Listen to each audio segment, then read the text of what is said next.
Stephan, first time on the show. I know I was over on your show, and I'm excited to bring you over here because, dude, you are a wealth of knowledge, especially on the technical front. So I'm thrilled to have you here.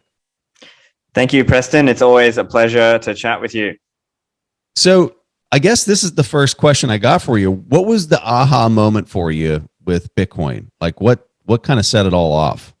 So, like most people, the first time I heard about Bitcoin, I thought of it like some foolish thing, or it was just like some game currency, whatever, like Fortnite V-Bucks or World of Warcraft Gold or whatever, right?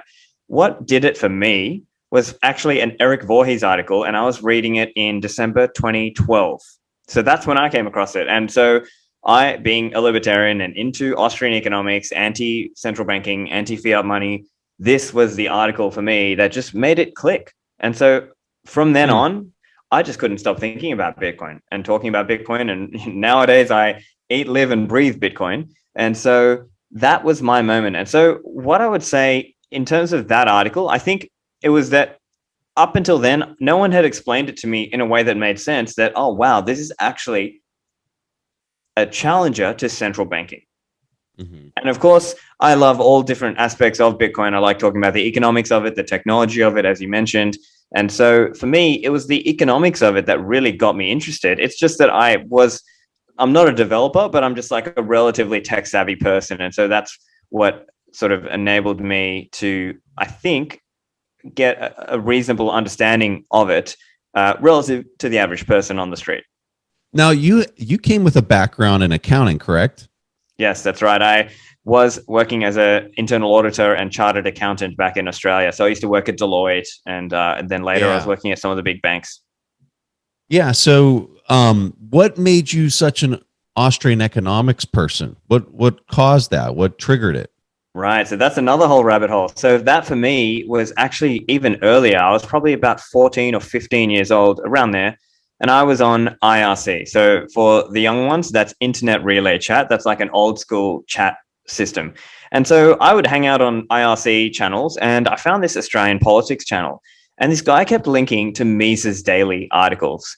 And at the time, I just thought, what the hell? This is all crazy stuff. That's not going to work. But then the logic of it started to dawn on me as I read those articles. And then it just made so much more sense to me than what I was being taught in terms of the Keynesian and monetarist ideas I was being fed at school and at university. And so for me, I went down that Austrian rabbit hole in terms of reading Mises and Rothbard and Hans Hermann Hoppe, Guido Hulsmann, Joseph Salerno, and modern day well-known practitioners, people like Tom Woods and Bob Murphy. I was reading a lot of their work, listening to their lectures or podcasts. And that was what gave me that awareness and understanding from an Austro-libertarian perspective. And that's, I think, also what helped, what you might say, primed me for being open to the idea of Bitcoin, this anti-state money, anti-fiat money. This is not what your typical, what age did you say you were? 14? I was about 14 or 15 when I started like learning a little bit about Austrian economics. And I would say it took some while for it to take, right? Maybe a couple of years later, I would have said, yeah, I'm a libertarian. I'm interested in Austrian economics. But it sort of took time. And obviously when you're younger, your patience for reading these long books is not as much, right? So I started out reading articles and shorter books. And then by the time I got to about university age, then I was reading more of the longer Austrian books and considering myself at least a student of Austrian economics. It seems like you had an interest in finance and just money from a very young age. What do you think triggered that?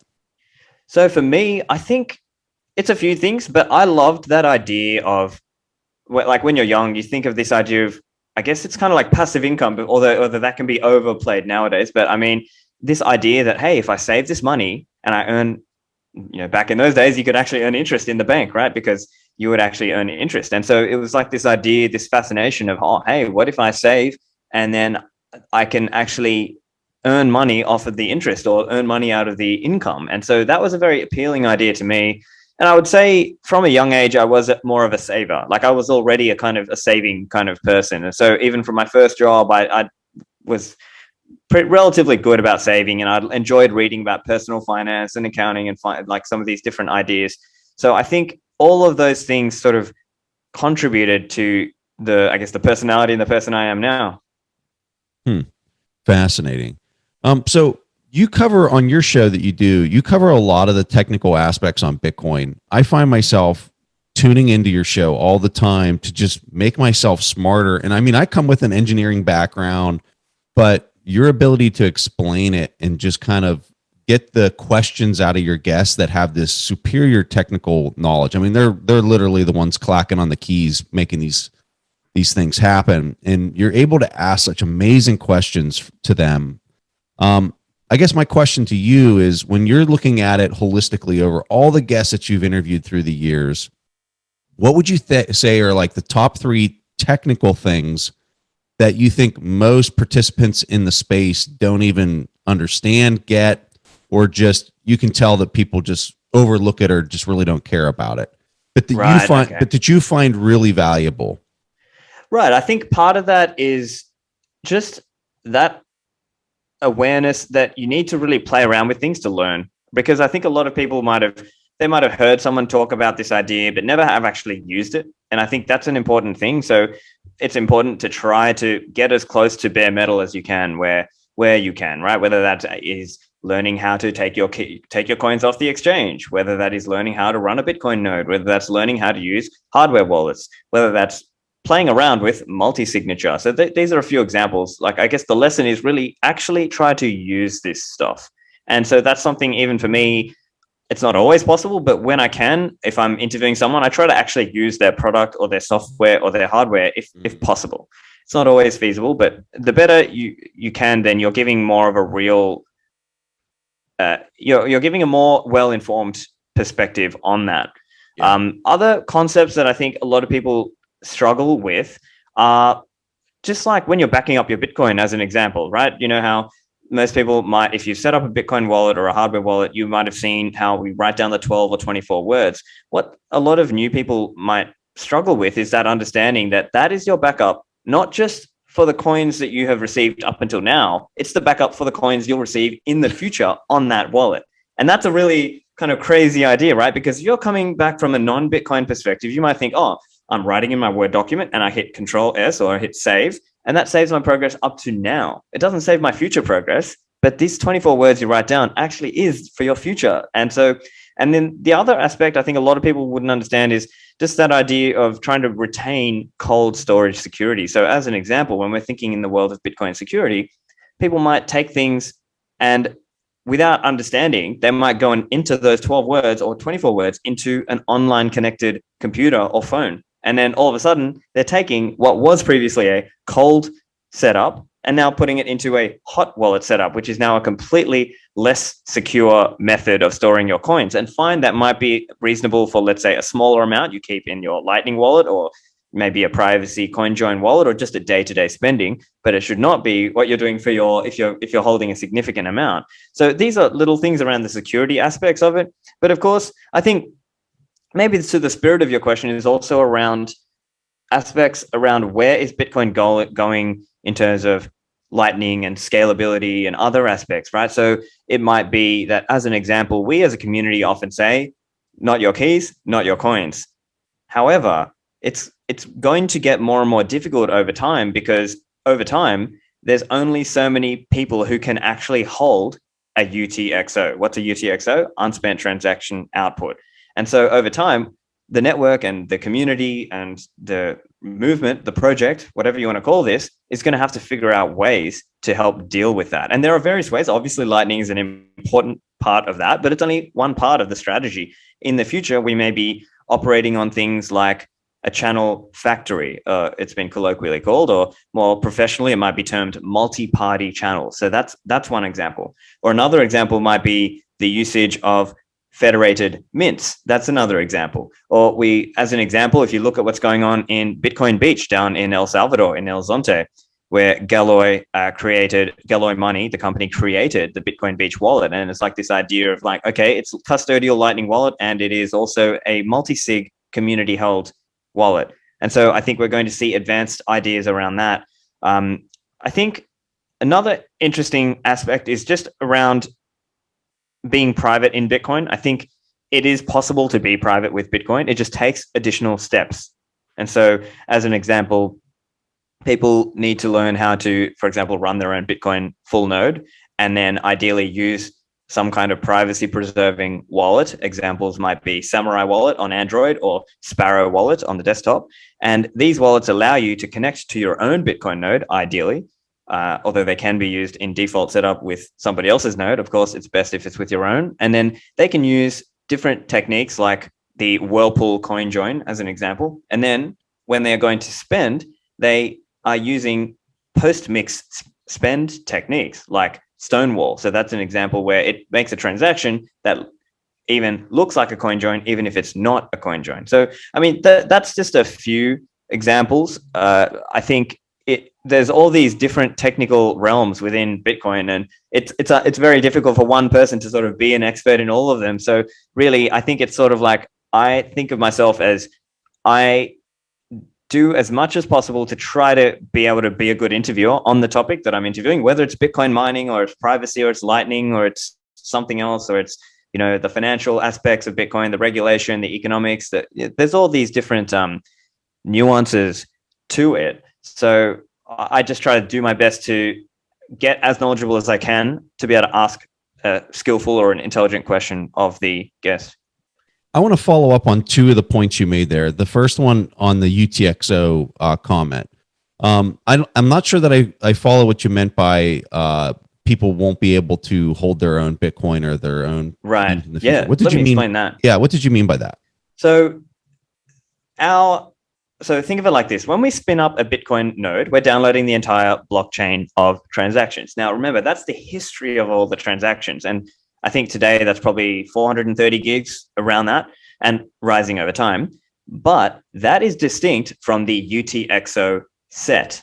And so think of it like this. The entire blockchain is the history of every transaction. And so your Bitcoin node, it downloads all those transactions. And then some Bitcoin nodes run in what's called pruned mode, which is like a cut down version of that, maybe 5 gigs, let's say, just as an example. But that is distinct from the what's called the UTXO set, which is the set of unspent coins. So think of it like this. Now, in a superficial sense, people think, oh, I just send Bitcoin to this address and it lives in this address. But that's not really precise. It's more like UTXOs or Bitcoin coins live inside a UTXO. You can have multiple UTXOs that were sent to the same address, if that makes sense. And so what's actually going on in the background is your wallet is having to select which UTXO it's using when it's spending and so on. But to the point I was saying, that UTXO set has a scaling limitation. And it's just literally not going to be feasible for everyone on Earth. Let's say there's 8 billion of us. It's just not, it's nowhere near feasible for everyone to actually hold their own coin in that UTXO sense. And so then that brings the question, well, okay, what can we do about this? What can we do to make it possible?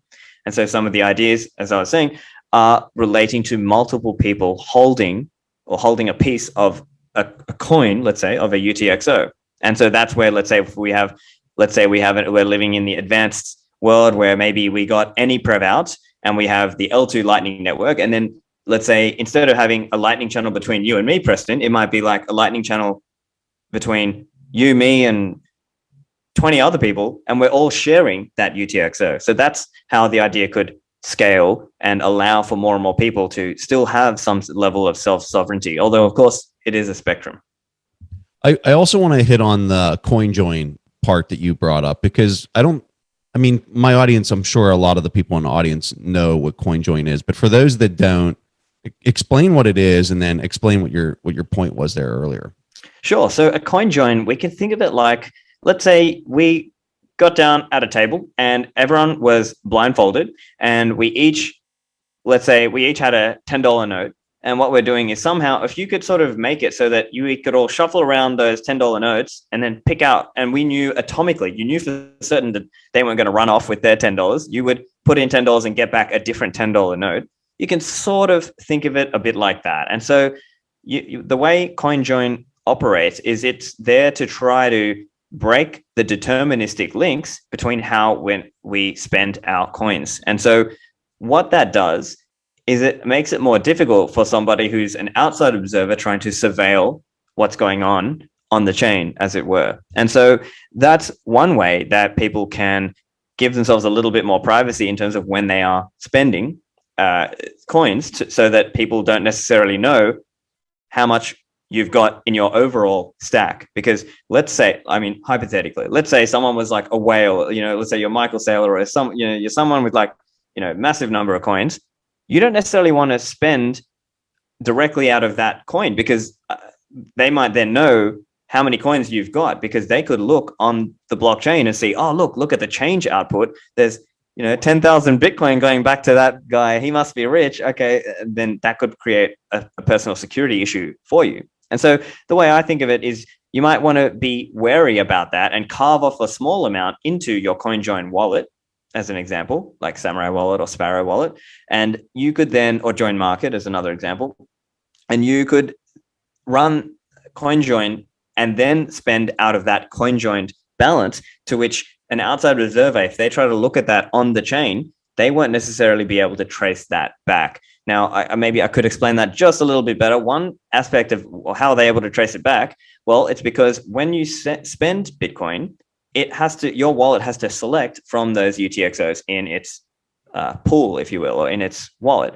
And what people can do, if you are a chain surveillance firm such as Chainalysis, Elliptic, CipherTrace, some of these others, they are applying these kinds of probabilistic techniques to try to say, look, these coins were spent together, therefore they must be controlled by the same person. Or we have figured out that this is, let's say, the cold storage of this exchange A, and that's cold storage of exchange B. But look, we saw it come out to there and go to this person, and then this person later paid me, and I can see, okay, now I can trace back and see that person's financial history. So for some people, it's not a concern. They're not really thinking as deeply about it. But in the future, it could present more of a privacy, and it could actually represent a security risk as well, if they were to know. You talked a little bit about the centralization on some of these Lightning wallets, and people basically outsourcing their full node to somebody else, and the consolidation of that. Do you see that this is a concern or issue moving forward, or do you think that it's the optionality of everybody still being able to run their own full node and run their own Lightning wallet is good enough? Is what matters. Yeah, look, I'm with you there on the optionality being the point, right? The point is that anyone could. Not everybody will, and I think we have to be realistic about that, because look, it would be like the equivalent of all of us being email server nerds back in the day and then being annoyed that everyone just uses Gmail instead of running their own email server, right? Maybe in the future that's, you know, but of course we want to make it as easy as possible for people, so that way, in some sense, the system is more robust. It's less amenable or less prone to capture, because the coins and everything is just kind of all distributed so much so that no one person, company, government, whatever, could compromise the system and sort of capture it in a way that would hurt the qualities of Bitcoin that we really like this idea of permissionlessness, this idea of inflation resistance, and these related ideas. I have a little bit of a technical question here for you. So, you know, I got my own full node. I got my own Lightning wallet that's coming off of my own full node. So when I make a Lightning purchase, it's being routed through my node. I could set up family members. I could set you up with a Lightning wallet that runs through my node. So let's say you accumulate $10,000 worth of Bitcoin on that Lightning wallet, and then I just turn my node off. What happens to your wallet in that kind of situation? Okay, so what is okay? So and the impetus, I think the impetus for and the intent of the question is, so you got Wallet of Satoshi, you got these companies that are basically providing these types of services for Lightning wallets, Blue Wallet. You know, people aren't setting it up and configuring it back to their full node; they're just using their full node. So what if that company goes under? What happens to like all of those addresses? Or let's just say the company just disappears for whatever reason, you know, just from a risk standpoint for all those people that are using that solution but aren't configuring it to their full node. I see. Yes. So essentially you are running the risk then that you lose that money, essentially. I mean, it's possible that they try to find people and make them whole, but do you really want to take that chance, right? Although in fairness, I can also understand, like, I'm trying to steel man here. The steel man would be, well, for some people, it's easy to onboard them this way. And then later they can then go and advance up the stack and learn to become non-custodial, right? That would be some of the argument here. So essentially, yeah, that's kind of the main point. But if that node went, like, they would need to find a way to, well, ultimately at the end of the day, you are still using custodial coins, right? So you are reliant, right? If I keep my coins on your node, well, I'm custodial in that case. I'm custodial to you. You're the one actually holding my coins. So generally, though, we would probably say, like, for most people, Lightning should be seen more like their day-to-day spending and not necessarily keeping their savings. Yeah. But certainly it might be a caution for people out there to think about how much and think through more carefully, because what can happen in practice, right? Like, I think for people who are really involved and really engaged, they're well aware of what they've got and where it is. But for somebody who, let's say they're more of a casual person, or maybe they're somebody who got sent $10 4 years ago and they've just sort of left it and forgotten about it. That could be an example in this case where maybe, and now that $10 4 years ago might be worth $100. Who knows? And so it's one of those examples where maybe a casual user might lose out and lose some money there. But it is definitely a challenge around the whole trying to improve non-custodial adoption of Bitcoin, because there are always trade-offs with these things. So as an example, if you are trying to do everything yourself, well, then that means you might be having to run your own channels. You might have to be doing your own management of that Lightning node to make sure what is the uptime of that. Do you know how to back it up? If something went wrong, could you recover it? All of these questions are, they are important. And so I can understand why, if people just use those more custodial, or maybe even like a hybrid option, there are some that work in that way as well, where you might still hold the keys to the coins. So an example might be Phoenix Wallet, where you still hold the keys to those coins. You still wrote down the 12 words, but your ability to spend and receive is dependent on that provider. And maybe that's a better trade-off balance for some people. So in that case, if everything else went away, you still have your 12 words, and you could recover those coins using the likes of a wallet like Electrum or others, where you can just recover the coins. So it's a spectrum, and the idea is we're trying to get people down further and further down that funnel, such that we can maximally retain the qualities of the system we know and love. I'm trying to understand the business case for a company like Wallet of Satoshi that's providing this service, because when you look at the amount of fees that they're able to collect on Lightning today, I mean, it's just there's not much juice to squeeze there.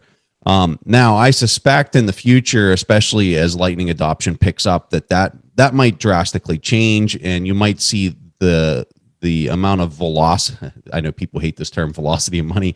The velocity of money that's going through the rails would, I think, pick up in a dramatic fashion from where it is today. And I think that even keeping the fees as low as they are, if that would even persist, I just think the sheer speed of all the transaction that would be going through the channels would increase the amount that's being made significantly. So what is it a long-term play? Walk us through what you think the business case is there. So in some cases, it might be ideological. They want to support this network and they want to make Bitcoin become sound money. So they're kind of ideologically committed to it. But I think you're right to also point out that as the network matures, we will start to see professionalized routing node operators. And so in the case of the big node operators like Wallet of Satoshi, I mean, they could be charging, I mean, for all we know, the charge to send Bitcoin in a non-custodial, permissionless way, it might actually even charge a premium over what we pay today for credit card payments. And if credit card payments are, I don't know, 0.5%, 1%, if you account for the fraud and so on, then, it might well be that even paying 0.2 to 0.4%, let's say, on the Lightning Network is a reasonable trade-off, and the users are comfortable with that, and that aggregated across enough users, the likes of Wallet of Satoshi or others can make money even on that. And maybe that's one aspect of what they're doing. Maybe that's one aspect, that they are, let's say, a Lightning service provider for their customers who are using Wallet of Satoshi or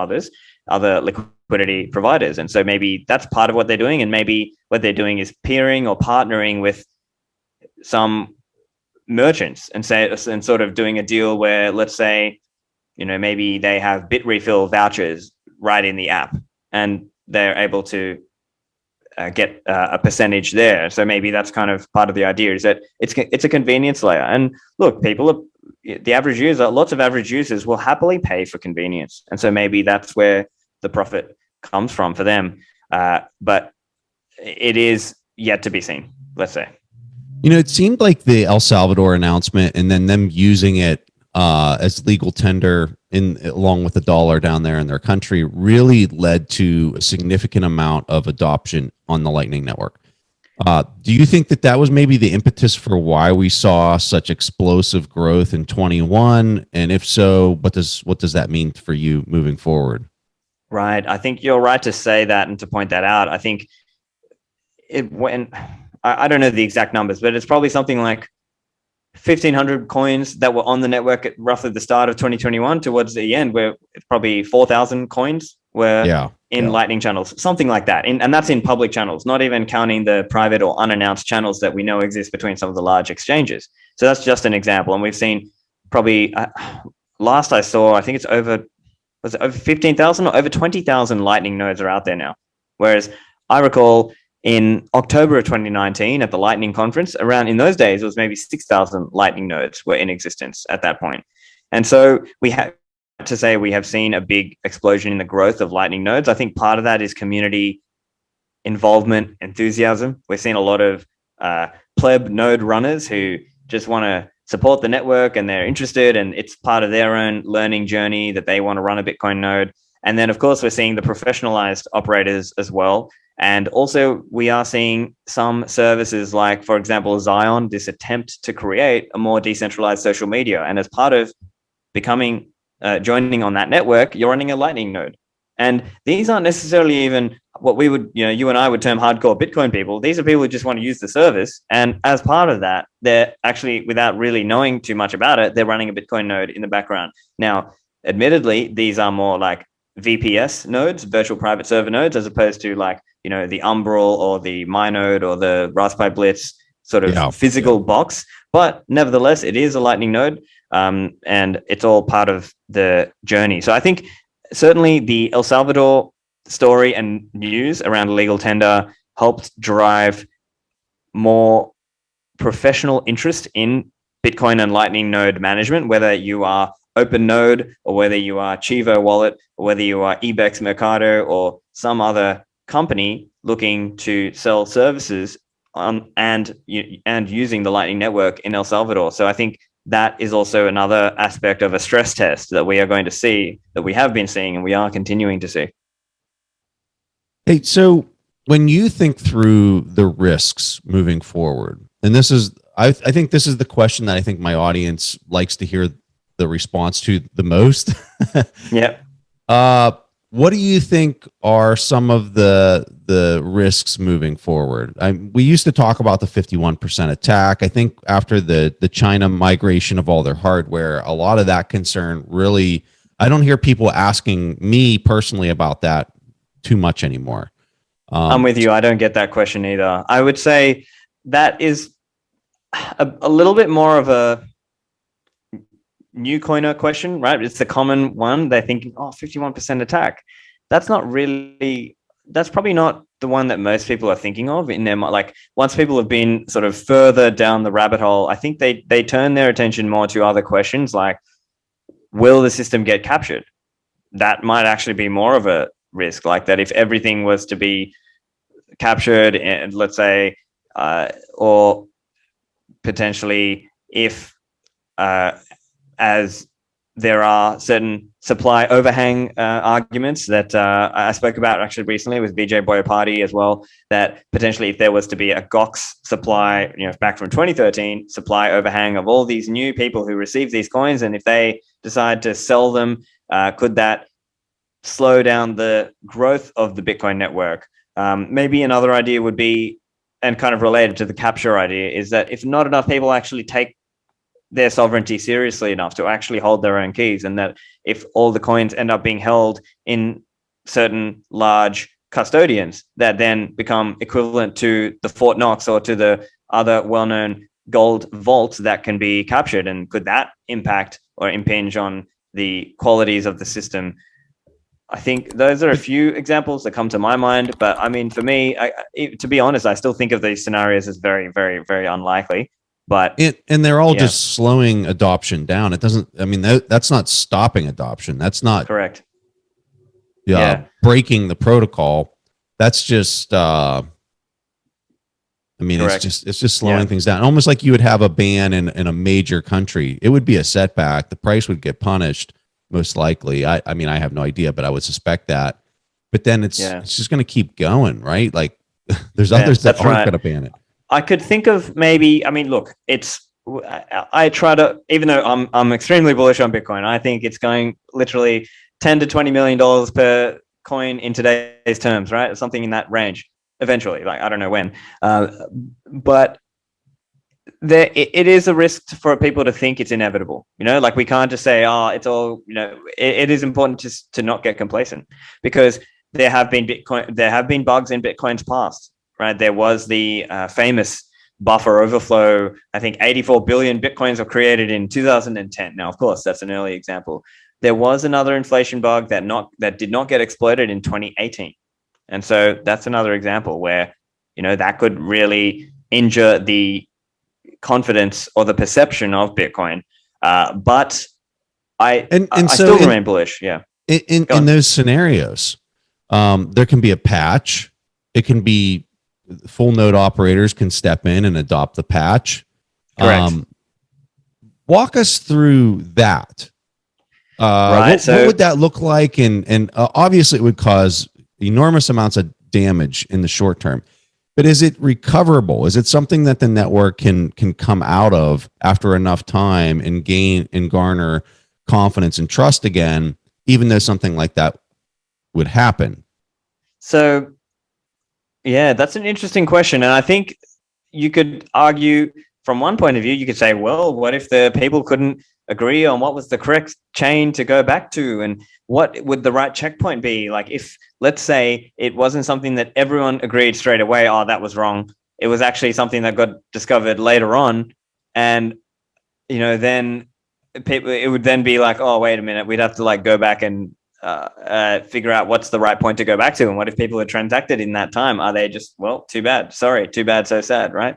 But yeah, look, broadly, I think the reason you and I and many other people are into Bitcoin is because, well, it very chiefly is the 21 million cap. And we would never, ever want that to be changed. And I mean, the truth of the matter is that the actual amount is a bit less than that, because there are some cases where obviously coins got lost and some coins were never claimed when they should have been. There were some examples where there were bugs and, coins weren't claimed. But, assuming just, for simplicity, say 21 million, I think essentially there would be a bunch of developers who come out with a patch or some kind of, code, and they would then essentially have to be able to convince enough people to be able to roll their node back to that. And you would be relying on, let's say, the node implementation software people to also help make it easy, because not everyone's technical, right? So the likes of Umbrel and Ronin Dojo and Raspberry Blitz and MyNode and Start9 and so on would have to make their stuff work for that too. What else? You'd have to try to get all the exchanges and the miners on board. That said, I believe the miners would follow where the quote unquote economic majority went. So of course they would follow the incentive there, right? But it would still be a pretty tough coordination problem, right? Because again, there's no king, there's no person in charge, right? Like, okay, let's say Adam Back comes out and says, look, guys, I think this is the right way. Well, I don't know. Is that even... Hey, I am so excited about this sponsor that we have. The name of the company is Fold. They have a Visa debit card, and here's the card right here. I use this thing literally every single day. Every time I swipe it, I get at least 1% back in rewards, and the rewards are in Bitcoin. And some of the rewards go as high as 100%. There's even a full Bitcoin that you can win. After you swipe the card, you spin this little wheel on their app, and then it produces the reward, but the lowest reward you'll get is a 1% reward. The thing I really like about this card is you can also on their app buy gift cards. And so Amazon is one of the partners that they have, and you can go out and buy an Amazon gift card and you get 5% back when you use this card. And so like all your Christmas shopping or whatever it might be that you're doing on Amazon, you're getting 5% back. It's all paid to you in Bitcoin rewards. You can withdraw those Bitcoin rewards to a self-custody wallet, whatever you want to do with it. There's no gimmicks. There's nothing that you're not seeing up front. It's just an amazing company, an amazing platform, and every single swipe I'm getting Bitcoin, so I love it. If you want to sign up for this thing, and I'm telling you, this thing is a no-brainer. Go to foldapp.com/TIP. That's foldapp.com/TIP. You'll get 20% off their Spin Plus annual fee when you sign up with that link. So go to foldapp.com/TIP. Yeah. So, but look, I do think that essentially, for better or worse, people would not let that kind of thing happen. And there, of course, is a lot of effort around Bitcoin development. That said, oftentimes the bottleneck is actually around review time, all right, having skilled contributors. And I think if you had asked this question maybe a couple of years ago, or if we had been considering this question a couple of years ago, we might have been thinking, well, okay, we need some more funding for Bitcoin review, like Bitcoin Core review. And I think now it's actually that there is funding. It's the bottleneck might actually be more like getting enough people who are skilled enough and want to work on Bitcoin, because there can be challenges to it too, right? Some Bitcoin developers are getting sued by Craig Wright and others, and it can be there can be some pressures for the developers and contributors in Bitcoin Core and Bitcoin in general. So it seems like there's, there can be like flame wars and things going on in online, and that's always been the way. But it's not necessarily the most attractive thing from that point of view. But at the same time, now the flip side argument would be, no, actually, this is going to be the future of the world's money. Having a chance to work on that and contribute to that is incredible, and would represent working on just like this incredible, pinnacle of what an incredible project, what an incredible civilizational infrastructure Bitcoin is for mankind. And so working on that should be seen as like a very prestigious thing. And maybe that's part of where things go in 5-10 years time. Who knows? It's interesting when you were talking through the scenario of a fork and trying to convince nodes to adopt whatever software version, and then the miners and all that. I wrote this down. I wrote down decentralization equals you have to have a slow and methodical process with minor updates to the protocol if you're truly decentralized. Because if you get yourself in that situation, it could just be completely disastrous if you have this kind of 50-50 split as to what people think the software baseline is. Now, if you have a centralized protocol, and we could probably talk about a whole bunch of examples of this in the space of centralization, it's not as big of a problem for them, because if they control a majority of the nodes and they can steer the ship because it's centralized, they can make a mistake and roll to whatever software update they want and control the adoption on the full node. So it's a lot easier if you're Correct. Centralized in order to do that. So I look at go on. No, it's just the Bitcoin's strength is its decentralization, but it also comes with this really important quality of being extremely conservative, like extraordinarily conservative in software updates, in testing, and I think we see that in the community. I think the culture in the community is exactly that, and I think it needs to stay that, especially because we are decentralized. It's not like we can convince a host of 10,000 full node operators to just do this one thing. I mean, each person is thinking in their own terms, in their own critical thinking as to what they think it is or isn't. Correct. And I think that's an important distinction, because you see so often hacks happen in the altcoin world, and then they just say, oh, look, we're just going to pause the network. we couldn't pause the Bitcoin network. We couldn't say, hey guys, stop trading, or hey guys, stop transacting. You can't stop them. So how do we coordinate these things? Well, it takes work. It takes individuals who put their hand up and try to coordinate things. I mean, even if I'm thinking back to the Taproot soft fork, which is now activated in Bitcoin, but it took work. It took work from hundreds of reviewers of Taproot code. It took work from the likes of, for example, Alejandro de la Torre from, so he used to be at Poolin and now he's got his own consulting operation going. And he went around trying to ask all the miners, hey, are you interested to run Taproot, and try to help build support. And so fundamentally, anyone trying to change Bitcoin has to do that. And I think Taproot was a great example of a decentralized effort, because you had, people like that, and you had people like, I believe, Hampus Schoberg, who set up the taproot.watch website, and all these other people who are contributing in their own little way, whether that was reviewing or helping explaining what this was, or trying to write code and trying to help the miners get on board as well. People trying to pressure the exchanges saying, hey, CZ and Binance, please support Taproot. We want Taproot. And so I think that is probably a good example. I mean, there was arguments internally about how to do it, right? About how to activate it. Yeah. He stopped following me after I did that. He used to follow my account, and then he stopped following me after I pinged him on Taproot. Hey, what, from a regulatory standpoint, how do you see 2022 playing out? Gensler, and I'm talking mostly from a U.S. perspective, and I know you're looking at it from a global perspective, but here in the U.S., Gensler has just been beating the drum that there's basically Bitcoin and then there's everything else. And how do you see him making a play at this? Is he going to make a play at this? Because I mean, he's been in charge at the SEC for quite a while now, and it doesn't seem like anything has really been done. So is he going to get something done in this administration, assuming that he's there for only 4 years total? Is he going to be able to get anything done?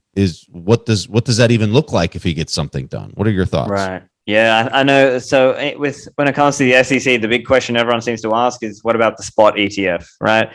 And so there's different concerns. I've seen people share concerns about rehypothecation or using paper coin to suppress the price of Bitcoin in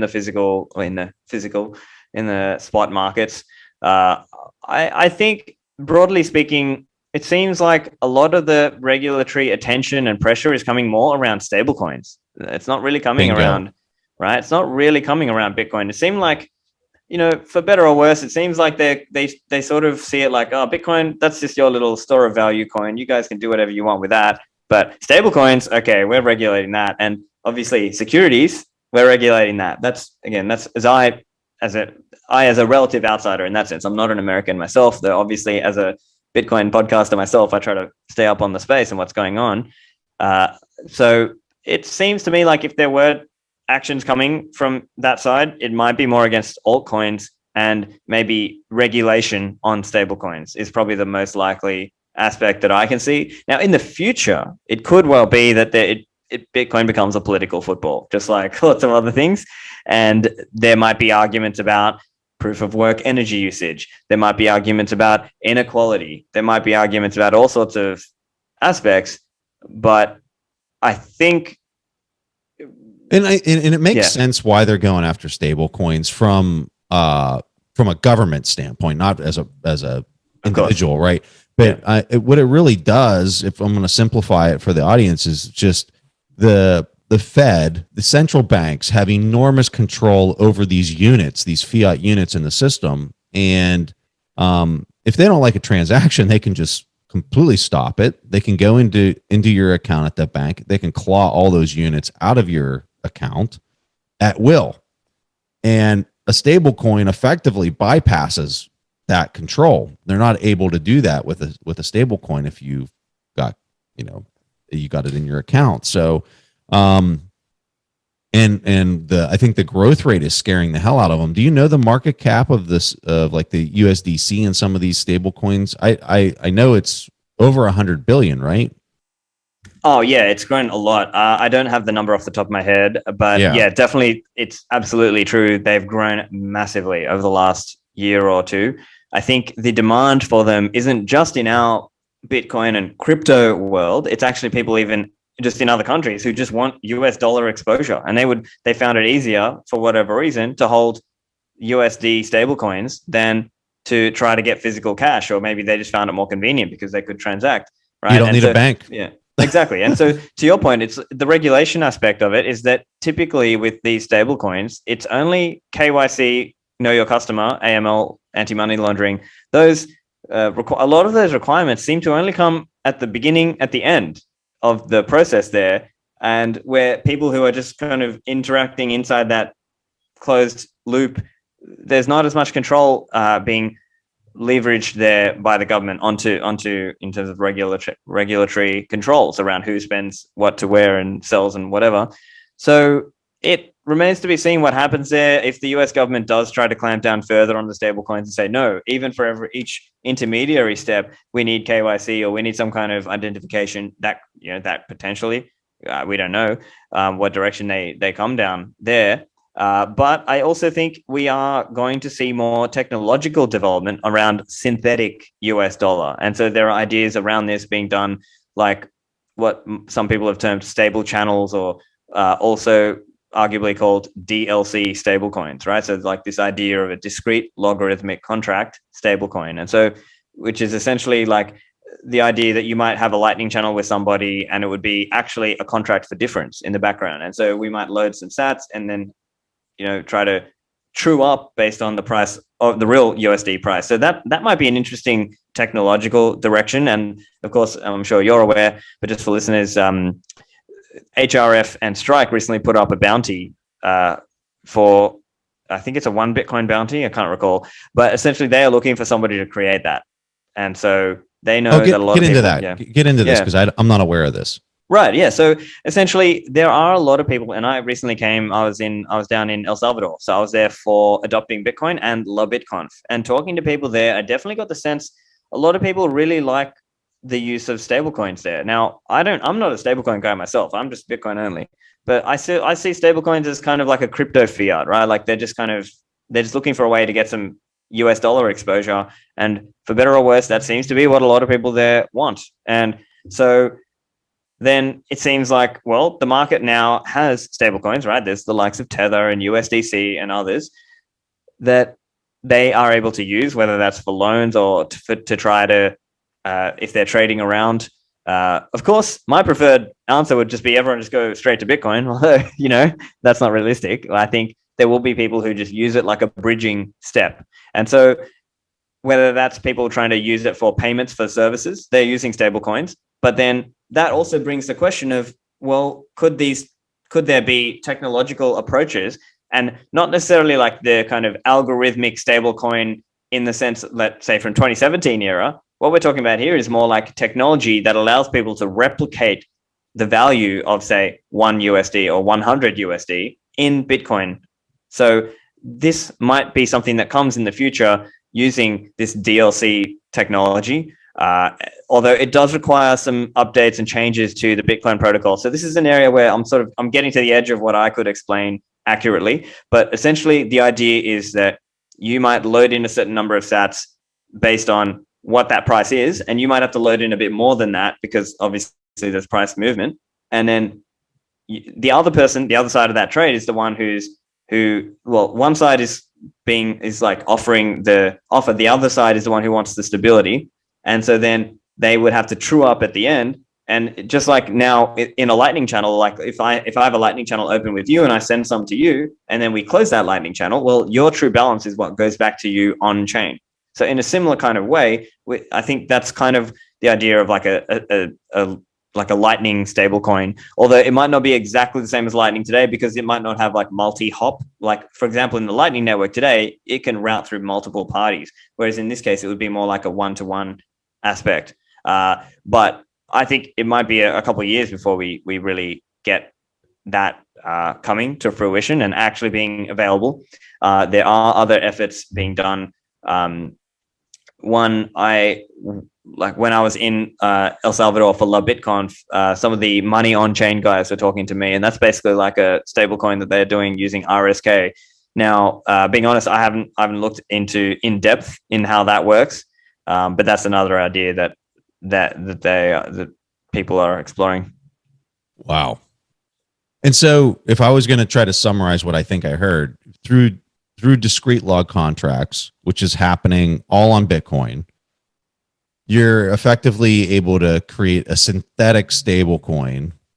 So if a person wants to hold dollars, because, and we all understand why stable coins work for so many people. They work because most people don't have a lot of disposable income, and all of their bills are denominated in dollars, and they want to make sure that they can meet those obligations at the end of every month after their paycheck. So that's why people want to hold dollars, and that's why stable coins are going to be around for a very I suspect they're going to be around for a very long time.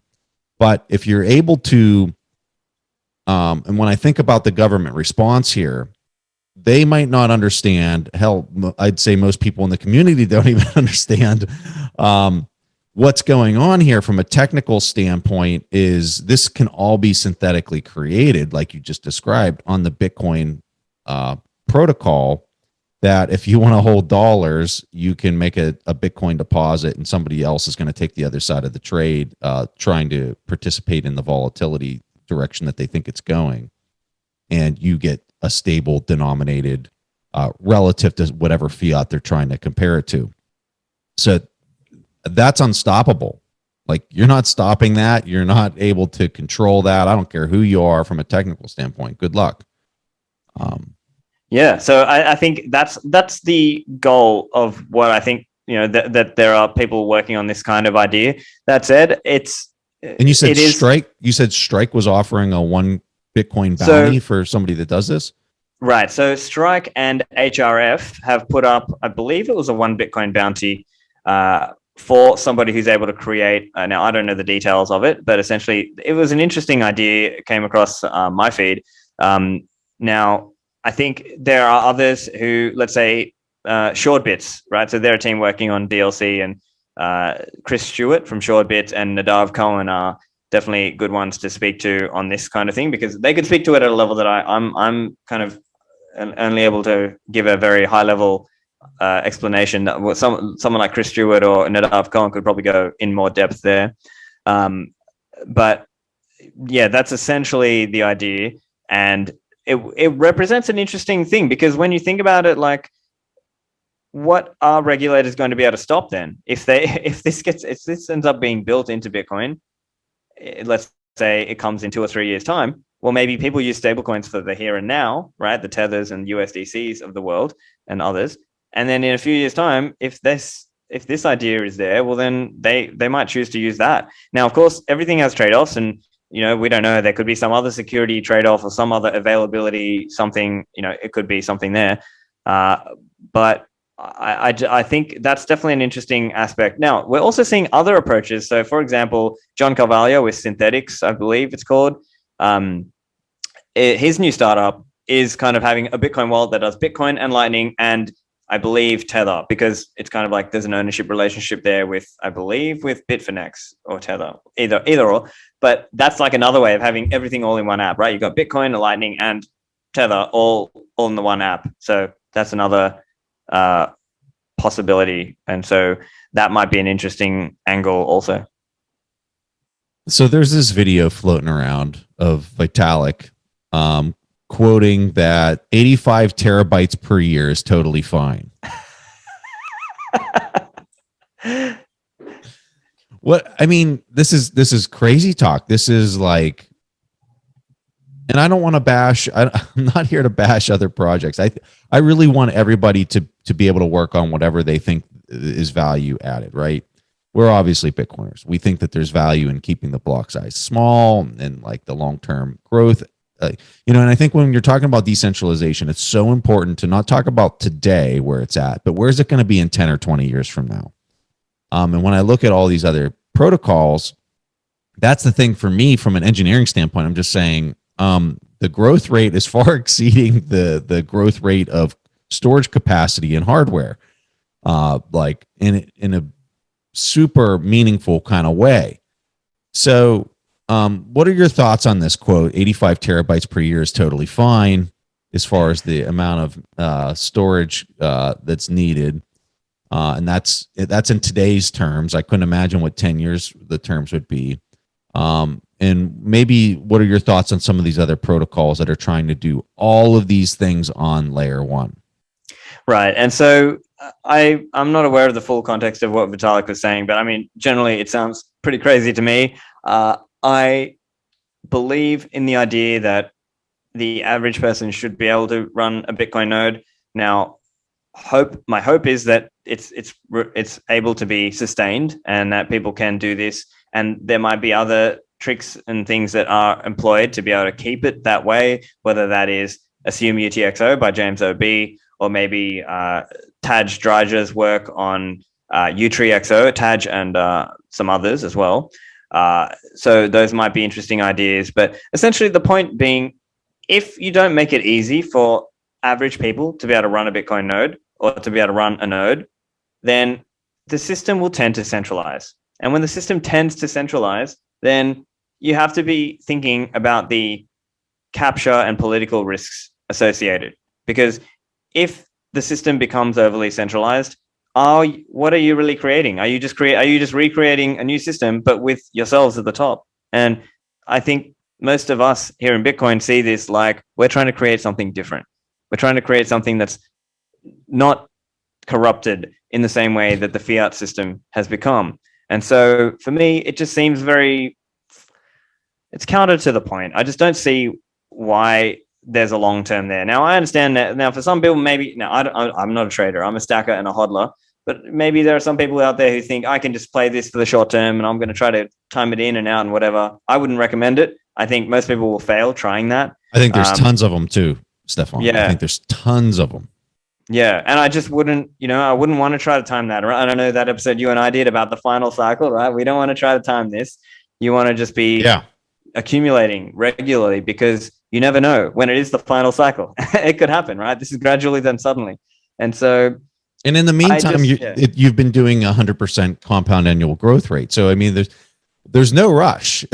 If anything, you want it to kind of stay, at a slower growth rate so you can stack more of it. But, exactly right. And I think that's ultimately it's about patience. And so we're living in an age when very few people have patience and very few people are really thinking about the long term. But I think that is the essence of Bitcoin ethos, is really thinking about and building for the long term, whether that is, you're having a family and having children to pass on a legacy, or whether you're building a protocol and you want this protocol to last many years after you and I are gone, that we want something there that creates a certain level of discipline that was not there and available in the fiat world. I think it's fair to say that there are cultural impacts of fiat money. And so this is something I've been talking about for years. I've written about this.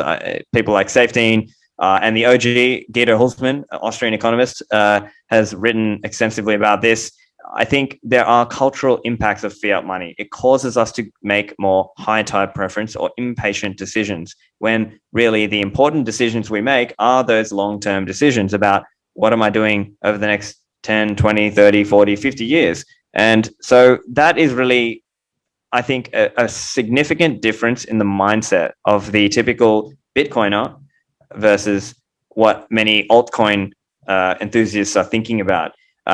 So I really just think it comes down to having enough people who have that vision and have that belief that, we really can make the world a better place. And part of that starts with fixing the money, as Marty Bent says, right? Fix the money, fix the world. I got two more questions for you. Sure. The one here that I'm really curious to hear your answer to, what was the biggest takeaway for you or the biggest surprise in 2021 that you just didn't see coming?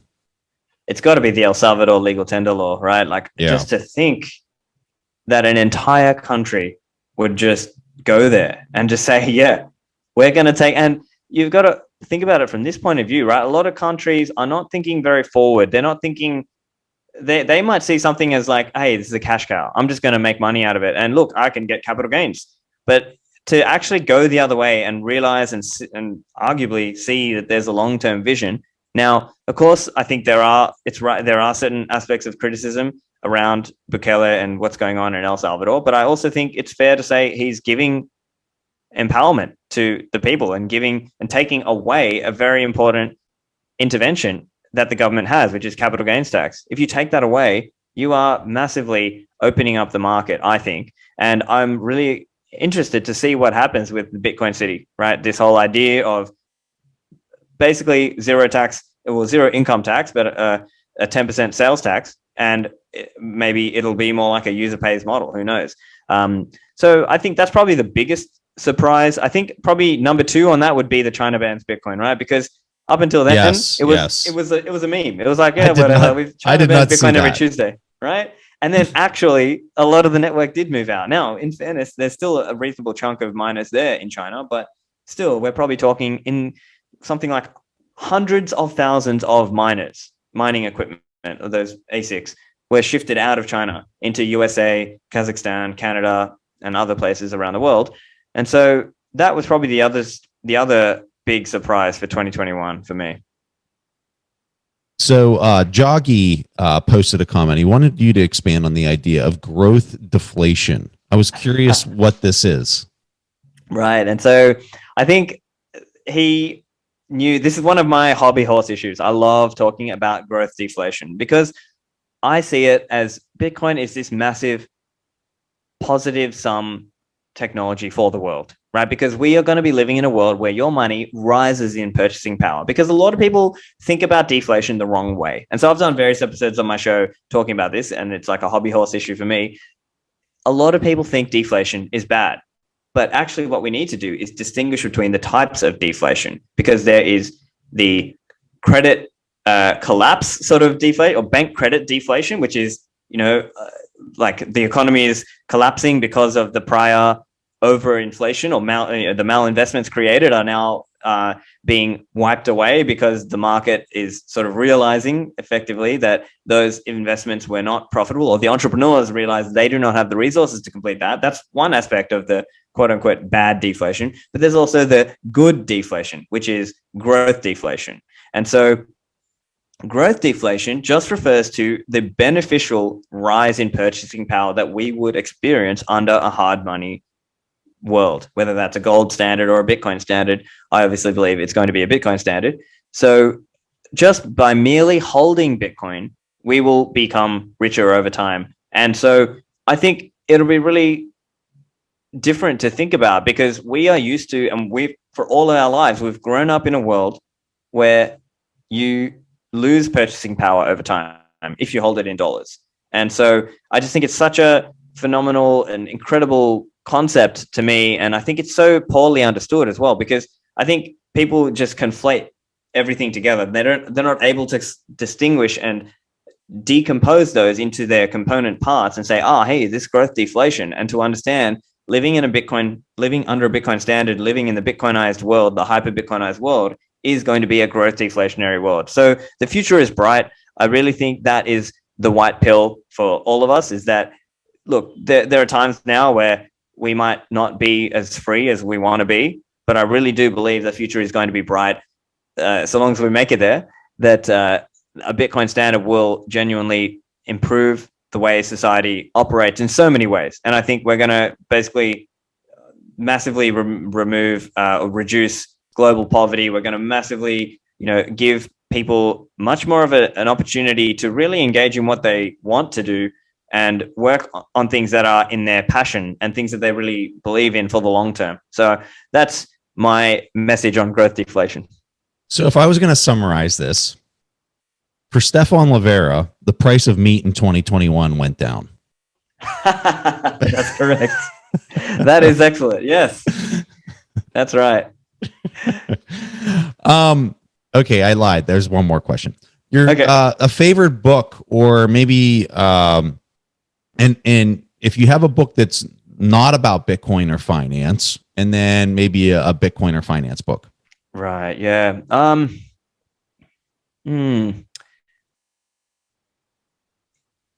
An interesting one that hit me was by Cal Newport, Deep Work. Right. I think that was an interesting one, because essentially the message and the moral of that story was that people are getting distracted by the likes of social media, when actually we are living in a time where the rewards go to the people who are the best in their field. And so the people who are the best in their field are often the ones who are able to spend that time doing deep work. And so that for me was an interesting one. I would say that's probably the non-Bitcoin book. And then the Bitcoin book, probably one of my favorites is, The Ethics of Money Production by Guido Hulsmann. So that for me was probably like I just have such a strong recollection of reading that book. I was away on a work trip. I was still in a fiat job at that time.